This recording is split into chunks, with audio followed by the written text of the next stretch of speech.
2 जनवरी 2023 रात का समय उत्तराखंड के चमोली जिले में जोशीमठ और उसके आसपास की जमीन अचानक हिलने लगी। ये हलचल इतनी तेज थी कि मानो जोशीमठ का हर मकान बस गिरने ही वाला था। उस रात शायद ही वहाँ कोई सोया होगा। सुबह हुई तो पता चला कि इस हलचल ने कितनी तबाही मचाई। जोशीमठ के कई मकानों में बड़ी बड़ी दरारें आ चुकी थीं। घरों की छत, दीवारें और फर्श तहस नहस हो चुके थे। ऐसा लग रहा था कि किसी बड़ी सी मशीन ने पूरे जोशीमठ को एक जोर का धक्का मार दिया हो। गवर्नमेंट ऑफिशियल्स का कहना है कि ये एक नेचुरल डिजास्टर है, लेकिन लोकल्स का मानना है कि ये कोई कुदरती आपदा नहीं बल्कि कुछ और ही है। रोते बिलखते और गुस्से से भरी लोगों की जुबान पर सिर्फ एक ही नाम है।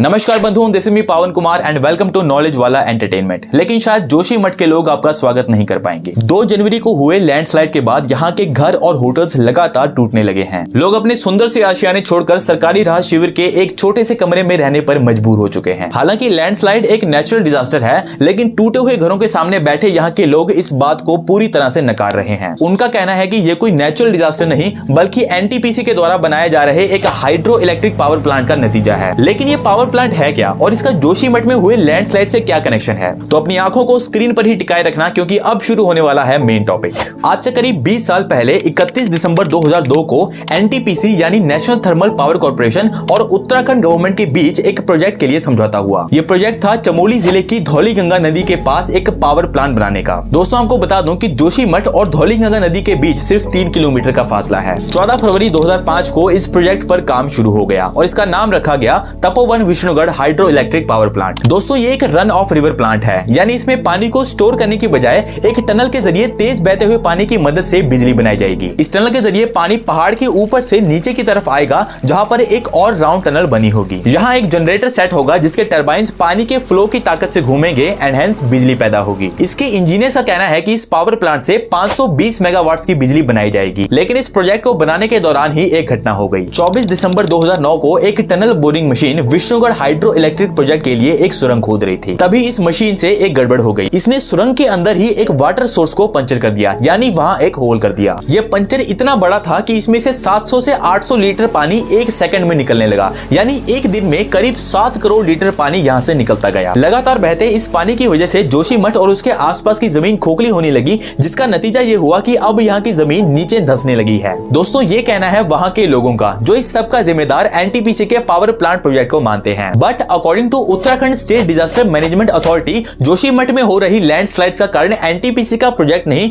बल्कि यहाँ की नदियों में हो रही पेरेनियल स्ट्रीम है। अब इसे समझने के लिए हमें इसकी ज्योग्राफी को समझना होगा। दोस्तों, जोशीमठ गढ़वाल के हिमालय में 1890 मीटर की ऊंचाई पर एक पहाड़ की ढलान पर बसा हुआ एक शहर है। जोशीमठ के चारों तरफ 4 नदियां हैं। नॉर्थ में अलकनंदा, साउथ में धौलीगंगा, ईस्ट में ढकनाला और वेस्ट में करमनासा नदी है। इन चारों नदियों का पानी पेरेनियल स्ट्रीम के फ्लो में बहता है। दोस्तों, पेरेनियल स्ट्रीम का मतलब होता है ऐसी नदियों का पानी जो साल के 12 महीने लगातार बहता रहता है। लगातार बहते इस पानी की वजह से जोशीमठ की मिट्टी हमेशा गीली रहती है, जिससे लैंडस्लाइड्स होने के चांसेस और ज्यादा बढ़ जाते हैं। इसके अलावा तेज बारिश और पहाड़ों के ऊपर होने वाली स्नोफॉल भी लैंडस्लाइड्स होने का एक रीजन है। दोस्तों, हैरानी वाली बात तो यह है कि ये कोई अचानक होने वाला डिजास्टर नहीं है, बल्कि यहाँ पर होने वाली तबाही की चेतावनी आज से 84 साल पहले से ही दी जा रही थी। ईयर 1939 में एक किताब छपी जिसका नाम था central Himalaya geological observations of the Swiss expedition, जिसके राइटर प्रोफेसर आर्नोल्ड हेम और प्रोफेसर अगस्तो गैंसर ने इस किताब में लिखा था कि जोशीमठ की जमीन एक लैंडस्लाइड मटेरियल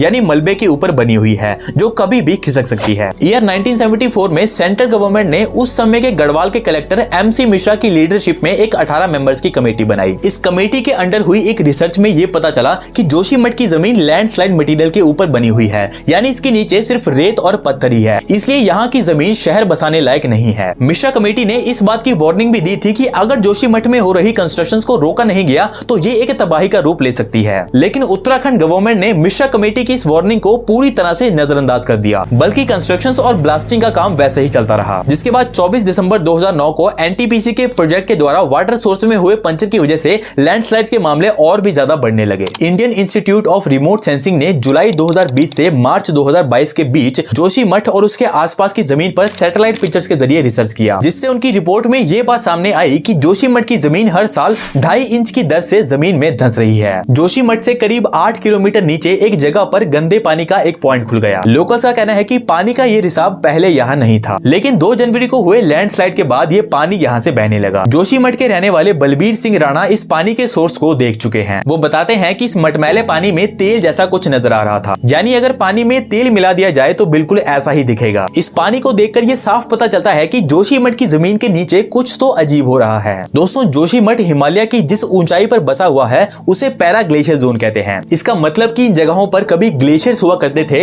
लेकिन बाद में वो ग्लेशियर पिघल गए और उनका मलबा बाकी रह गया। यही मलबा बाद में पहाड़ बन गया, जिसे मोरेन कहते हैं। साइंटिफिक लैंग्वेज में ऐसी जगहों को डिसइक्विलिब्रियम कहते हैं, यानी ऐसी जगह जहां की जमीन स्टेबल ना हो। ऐसी जगहों पर सबसे बड़ा खतरा यह होता है कि जहां की जमीन समय के साथ नीचे खिसकने लगती है, और जोशीमठ में भी अब यही होने लगा है। दोस्तों, जोशीमठ से पहले भी उत्तराखंड में कई ऐसे ही डिजास्टर्स हो चुके हैं। बढ़ते हुए लैंडस्लाइड की वजह से जोशीमठ को सेफ, बफर और डेंजर जोन में डिवाइड कर दिया गया है। सेफ और बफर जोन में थोड़ा कम खतरा है, लेकिन डेंजर जोन में रहने वाले सभी परिवारों को घर खाली करने का नोटिस मिल चुका है। रोते बिलखते लोगों का सिर्फ एक ही सवाल है कि अब उनके टूटे हुए मकानों का मुआवजा कौन देगा। वीडियो अगर इन्फॉर्मेटिव लगी हो तो इसे लाइक कर देना और शेयर तो जरूर कर देना। मिलते हैं नेक्स्ट वीडियो में। जय हिंद, वंदे मातरम।